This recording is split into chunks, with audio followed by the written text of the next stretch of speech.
to youth and government. Renetta Speed, a couple of weeks ago, she brought a group of high school students from Northwestern down to the county government, to the county commission meeting to see. We have got to expose our young people to different outlets. There's a program going on right now, again, at my community college, a Teen CEO program, where you're teaching young people to be teen entrepreneurs. You know, we need to have some young people in here learning this craft so that they go to Channel 12 or Fox News. And that's part of the educational piece, because everybody's not going to graduate and go to GM. Those days are over with. We need some lab technicians at Hurley. We need some dancers. We need a variety of things. This town would be different with this. That's why do you think this name of this street now is called University Park? It's not called 3rd Avenue. Why is it called University Park? Because it's educational, healthcare, technology. And that's how we educate our young people. And that's how we do things differently. I do not have any authority over the Board of Education, but I will be at some of those meetings. I'm already meeting with some of the individuals talking about what can we do to improve education, because I'm a product of this community. I graduated from Flint Northwestern High School. Okay. Well, another issue that the constituents are worried about is crime. What do you think you can do on the county level to address the issue of crime in this city? It goes back to economic development. Okay. You know, people are committing crime. There's no hope. There's no future. Well, I believe that there's a future, and we have to show them. We can't talk about it. We have to be about it. And you can't come here and tell me what to do if you don't love me. And you can't. If the people at the county and the city are constantly fighting, what do you think the young man on Austin Street or Laredo Street or Cypress is going to? We have to lead by example. And we have to really provide those opportunities. You have some mom and pop stores out there, the Hardens, for example. They've been in business for years. You have the folks at Faith Boutique. You have Mr. Carter Wright at the Music Plant.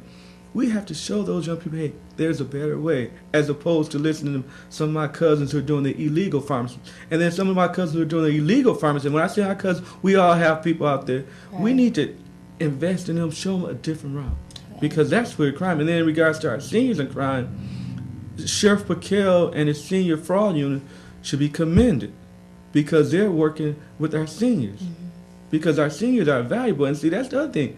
We have some seniors here with a lot of information, but we have yet to tap into that information, because there's a whole lot of trouble if we tap into that. And that's how you deter crime. And again, what we're doing with the football league and what other individuals are doing with the mentoring, that's how you deter crime. Now, you're going to be, if you're elected, you will be following into the footsteps of Woodrow Stanley. How do you feel like he has done in his time as First District County Commissioner? Renetta Speed was I'm sorry. Was it Renetta Speed? And before Renetta Speed, and see, I'm glad you said it. Before Renetta Speed, it was Vera Rising. Before Vera Rising was John Hunter. Before John Hunter, it was Nat Turner. And all those individuals had a legacy of servanthood. It wasn't about ego, it was about servant. They rolled up their sleeves, they changed, and they did what they had to do to meet the needs of the constituents. I respect the fact that you said Commissioner Stanley, because good, bad, or indifference, the man should be commended for the work he's done on the city level, as well as what he's doing in the county and what he'll do on the state level. But we're not here talking about that. We're talking about Omar Sims and county commissioner, and Omar is going to follow. He's going to continue the legacy of those before him, and he's going to serve. And anybody who know me know that I serve. They know that I have a passion for this community. Not only do I have the passion, I have the training. And see, I want the viewers to understand this loud and clear. A person can have the passion, but if they don't have the training here, when you go to the hairdresser, you don't go to your nail tech to do your hair. So you can't bring in an individual with passion to sit as a county commissioner and they don't have any training or any expertise. They can have all the ideas, all the passion in the world, but if they don't have the training, they don't have the know-how, they can't do this job. They cannot do this job. Because you want me to do your hair today? No. Why not? Why not? Well, I had a difficult time getting it done myself, but I understand your point. I understand. So why should we put a person in office who don't have any skills? I understand. I mean, it don't make sense. I mean, and you wonder why we keep having the same results, because we keep having the same. And there's nothing wrong with individuals who get training and move on.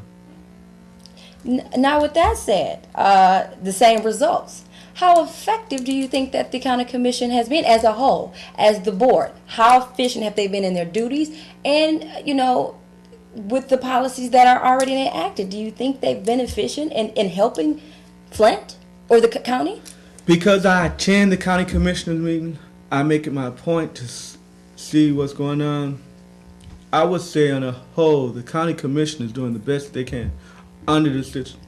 You know, you have to look at this as a trickle down. It comes from, people may not want to hear, Washington, Lansing, Genesee County, and Flint. Now, Genesee County Board of Commissioners should be commended because they did the Genesee Health Plan. That's a national program. What the Treasurer is doing, that's a national program. What the Parks and Recreation is doing, national model programs. So we have model programs, but we don't realize because we're too busy fighting. Now, where we failed or we lacked, we have yet to properly invest in our economic development. You know, you look at some of the programs that Sheriff Kelly is doing, we have model programs. But we don't hear about that because when you pick up the newspaper or you look at the news, it's negativity. But what about the positive stuff? So that's where we failed. And we haven't properly informed or educated our constituents of the positive stuff because that don't sell. Well, you say economic development. What we've known in this town for 50 years is General Motors. What industries do you think should be brought to the city, or any ideas of any industry should be brought within the county to help with that economic development? The industries are already here. The healthcare, Hurley Hospital, one of the top hospitals in the country. You got Kettering University, you got Baker College, you got University of Michigan Flint, you got Mott, you got Davenport, you got Central Michigan, got Davenport. Education, technology, it's already here. What you guys are doing right here, electrical production, we have it here. We just have to have that paradigm shift or mind shift to move. And then you have entrepreneurs that are doing things. You have individuals in buildings and trades. You know, when houses are dilapidated, guess what? They need somebody to fix them up, right? When they need the yard cut, entrepreneurship.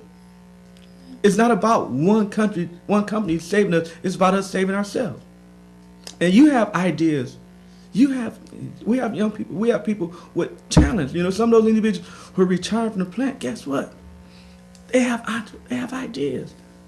You know, no, Kesha Jones, you think she's the best? No, she's one of them. But we have other individuals and then the people who write songs. I mean, Flint, if you can make it in Flint, you can make it anywhere.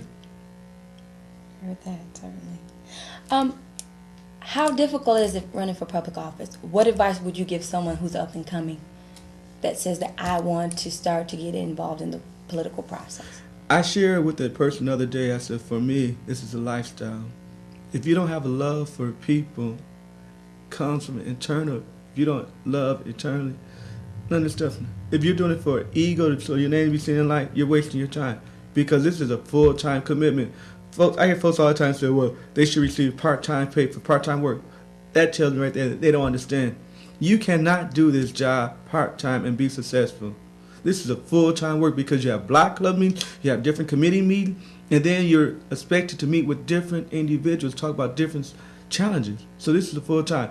If a person is interested in running for public office, anybody, and I repeat, anybody, even if you're running against me or if you're running, you need to attend those meetings. You need to know what you're getting into. Because